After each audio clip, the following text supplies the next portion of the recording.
everyone. This is Anna Pacheco with Santa Fe 101. My guest today is Phobie Privett, and she is a real estate expert for both Roosevelt and Curry counties. Phobie, do I have your permission to record this interview?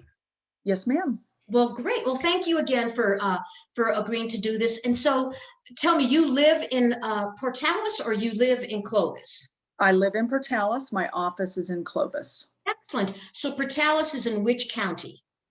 Portalis is in Roosevelt. Clovis is in Curry. Excellent. So since you live in Portalis, why don't we talk about real estate in Portalis?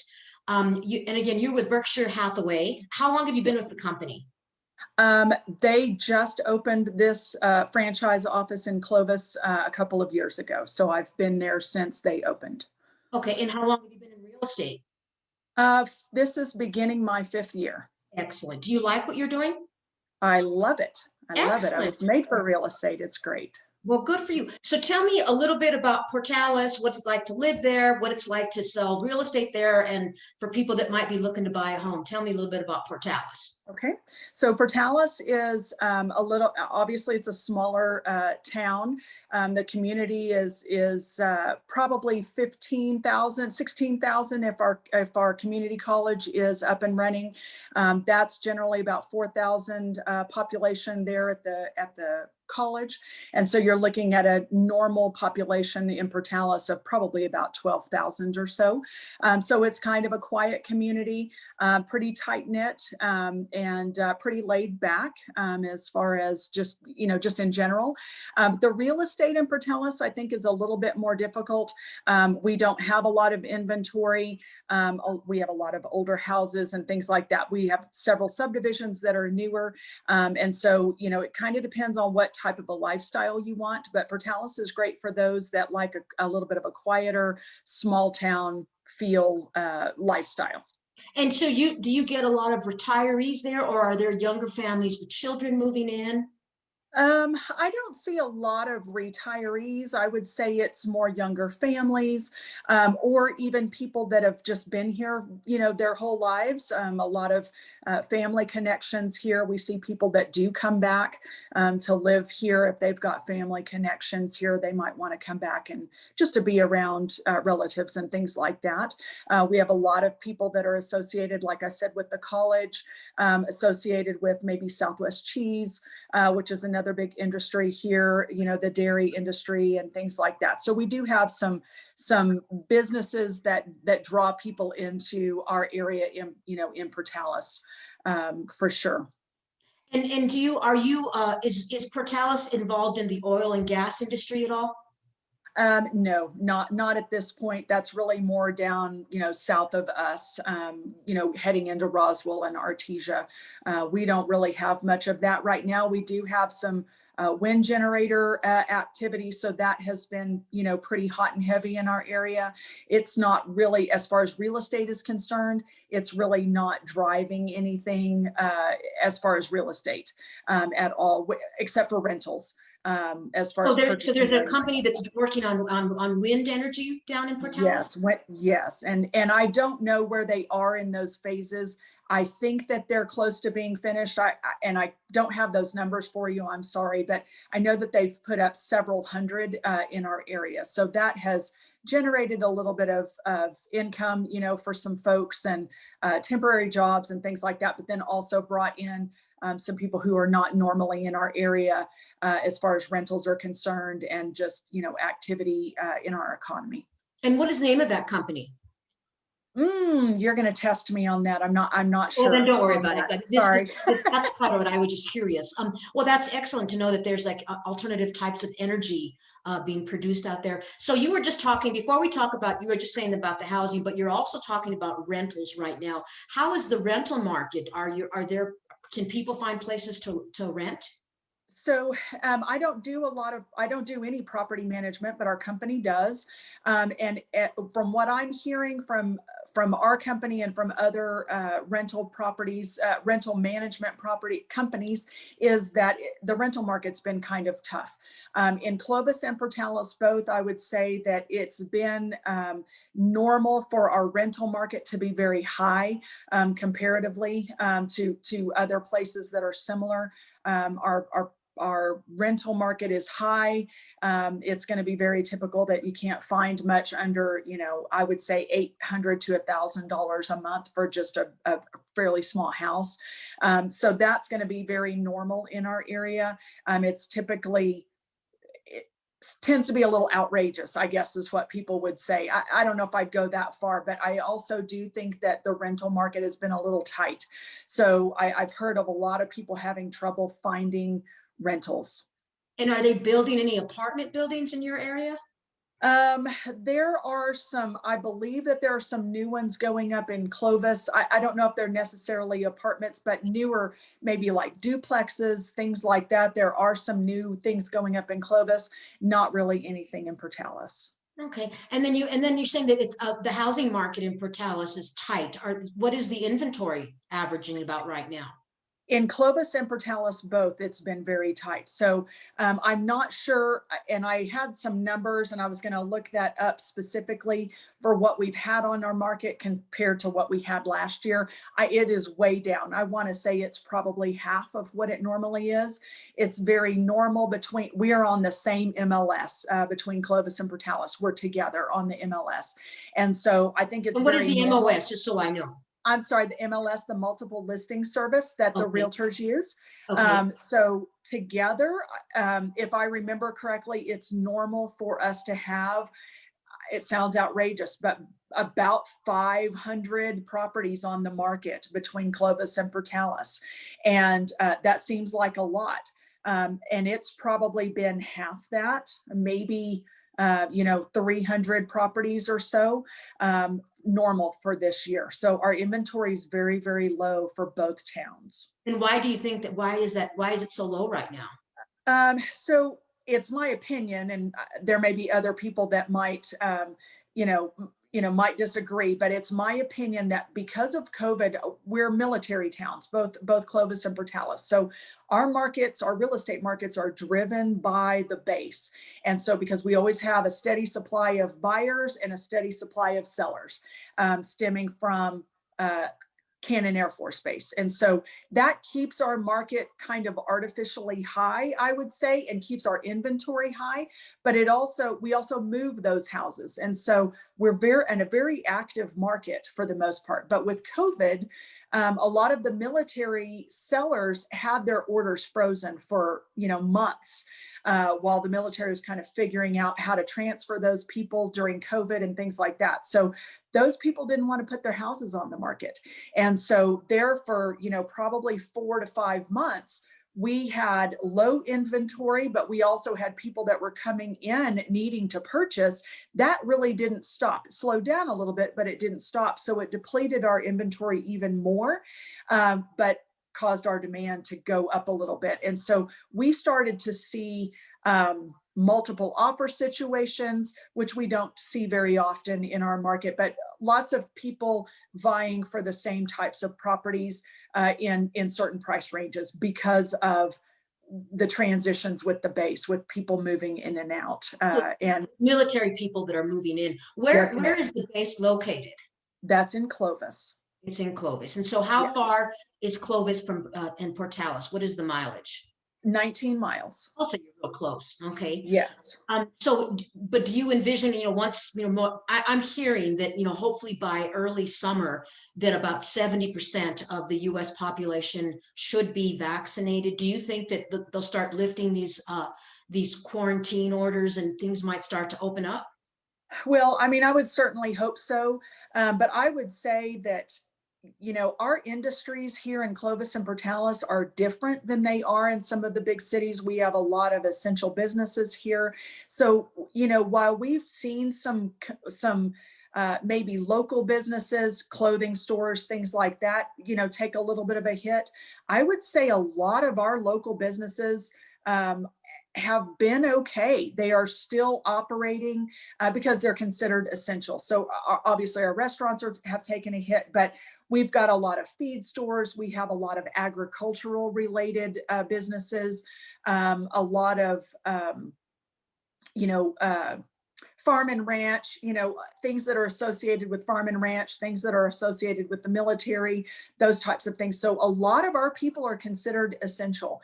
And so we've really been operating like we normally would, maybe ticked down just a little bit, a couple of notches, but we're still operating and still, doing lots of things. And so when you show a house, are you able to go in, or are you doing virtual home showings? There for a while we were doing virtual, but I feel like everybody's kind of calmed down about that. We have a lot of vacant houses because of the military. So a lot of ours we can come and go as we please. So that really hasn't, it has kind of changed some of the protocols that we're doing. Obviously we're all, wearing masks and things like that. And then if sellers are concerned about COVID, then obviously we're taking some extra precautions if we need to, but it has really not changed the way that we're doing business. We fortunately in the real estate industry, we're essential. There's been a little bit of an issue with that this last go round with the governor. They didn't put us on the essential list, but I think that they kind of eased some of those restrictions. So we've been able to operate sort of normally. Okay, so what is the median cost of a home in Portalis and a median cost of a home in Clovis these days? So, so the data that I have does not separate Clovis and Portalis. And I'm going to take a stab at it. I apologize. The data that I've got comes directly from the MLS, and so it didn't pull those two communities separate. But our median price for a house has risen probably 25% almost, which is unusual. I'm sorry, that might not be 25%. I don't have my data in front of me. I believe it was like 162 or ish or something like that last year. This year it's 175,000. And so that's very surprising to me that the median cost has gone up a little bit because our prices stay very stable. It's kind of unusual for it to fluctuate like that, but we've had a really good year. We've had a really good year. Good, good. And so for $175,000, what do you get? I mean, how many square feet? What are you looking at? So I would say that price range I'm going to stick with Clovis. Portalis is a little bit different. You're probably going to get similar houses in Clovis and Portalis for 175,000. You're probably looking at sort of a newish, maybe 15 years or younger. Brick home, 3-bedroom, 2-bath, 2-car garage. Or you might be able to get an older, very large home for over 2,000 square foot. It's going to be kind of hard to find anything in the $175,000 to $200,000 range in Clovis or Portalis that's new. And, more than likely it's probably going to be 1,700 square feet, something like that. Because like I said, our prices are a little bit high, probably a little bit higher than what they really should be. But you should be able to get something pretty nice for 175 or so. So 200,000 and a little under, you can get about 1,700 square feet. And does that include like a front yard and a backyard? Are you in a subdivision there? Yes. So we've got some newer subdivisions in Clovis that will be right in that kind of price range between 175 and 200. Very typical, 3-bedroom, 2-bath home, a little bit newer, that sort of thing. Our problem is we just don't have a ton of those. And so they fly off the market pretty quickly when they do come up. And then what about luxury housing? We've got a couple of subdivisions in Clovis. We've got one in, I would say one in Portalis that's going to fit that criteria. It's probably not going to be what most people would call luxury. They're probably talking about $250,000 to $350,000 type homes, 4-bedroom. 2 to 3 bath, possibly a 3-car garage. And then we've got some houses. I'm going to say this year's been really, really good for houses over $400,000. Which is kind of unusual. to me, that tells me that there's locals that are looking for move-up houses in the $400,000 to $500,000 range. We've actually sold quite a few of those this year, which is kind of unusual. Our demand for those is typically kind of low, but it's been a good year for those. I'm going to guess we've probably sold 20 houses in that price range, between maybe 350 and 500,000, which is pretty high, I would say, for our area. And then what about, do you have like ranchettes or rural area housing? Do you have people that buy like little ranches out there or live in the country? So I would say demand for those is very, very high and inventory is very, very low. I would say almost every realtor in town has probably got a list of 5 to 10 people who are always looking for small acreage. And so the demand is very high, but we don't have a lot available. And when we do, they're kind of at a premium. So land, you're going to spend a little bit more for those types of properties. The prices are going to be pretty high on those. You probably have to spend at least $250,000 to get a larger, nicer home on small acreage, but there's probably only going to be 5 to 10 of those a year that are going to come up. And when you It's say going to be small pretty low. acreage, what would that, like 5 acres, 2 acres? 5 to 10 is what I would say.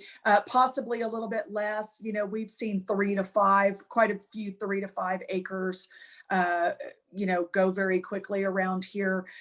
It's just, everybody wants small acreage and nobody's letting go of their properties here lately, it seems like. So everybody's vying for those properties, it seems like.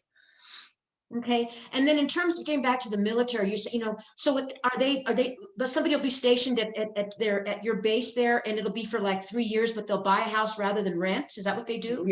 Yes, because typically if they are VA buyers, most of the time they can get in with no money out of pocket. And so, and the interest rates are so low, a lot of times it is quite a bit cheaper for them to purchase a home rather than rent.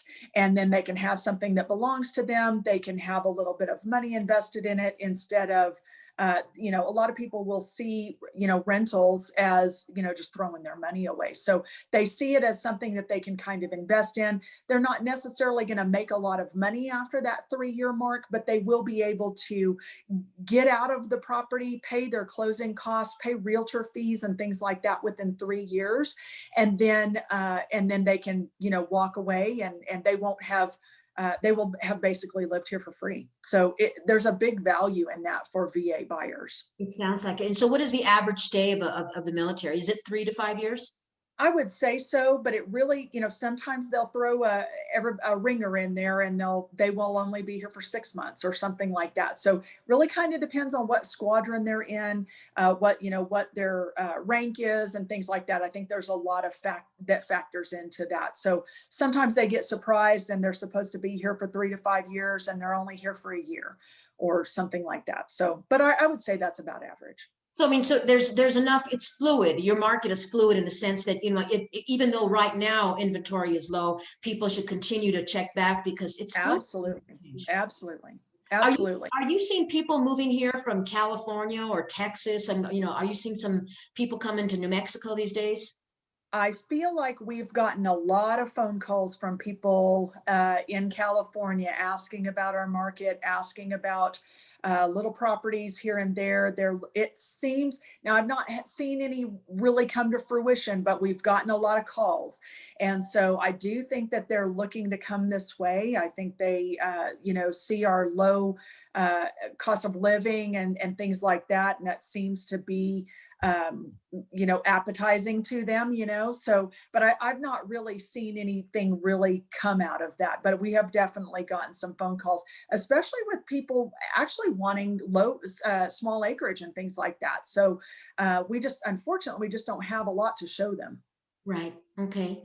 And in terms of working remotely, I guess, do you know of anybody that's moved to your area that's working remotely these days? That has moved to our area? Yeah, in other words, they can live anywhere they want and they've chosen your area just because it's the lower cost of living. Right. So and I don't personally know of anybody. I can't really speak to that. Okay, well, good. And then so if for so what major cities, how far is Clovis and Portalis to say a major city in Texas or Albuquerque? How far are you from some of the bigger cities? If people are Okay. listening to this and they want to know, well, how far would I be from major, major amenities? Sure. So we're about 3.5 hours from Albuquerque, so it is a little bit of a trek. Probably 4.5 to Las Cruces, and then between Lubbock and Amarillo, we're about 90 miles from both of them. So I would say most of our people, generally, if they need doctors or big city shopping, things like that, they're probably going to go to Lubbock or Amarillo. Well, that About makes an hour and perfect a half drive. sense. I didn't know you were that close. Yeah. And then what Yes. about El Paso? El Paso, I think, is about 6 or 7 hours Oh, so from us, you're so really far away it's there. pretty far. Well, good. Well, we were at the end of this interview. I want to thank you. Is there anything else you want to say if somebody is watching this interview? Something you want to say about they're thinking of possibly moving to your area? Is there something you want to say? I normally tell people that, we have some lovely little communities here, and I think that our people are our best commodity. And so, we have kind of a small town feel where everybody, and it kind of makes us all feel like family. So, if you're looking for that type of relationship with your neighbors and things like that, Clovis and Portales can be the place for you. Well, and I have to say, because Santa Fe is my hometown, all of New Mexico, we're a friendly bunch, aren't we? I agree. I Well, listen, agree. I want to thank you so much, and I hope that 2021 is just a terrific year for you. Thank you. Same to you. I appreciate you. Thank you.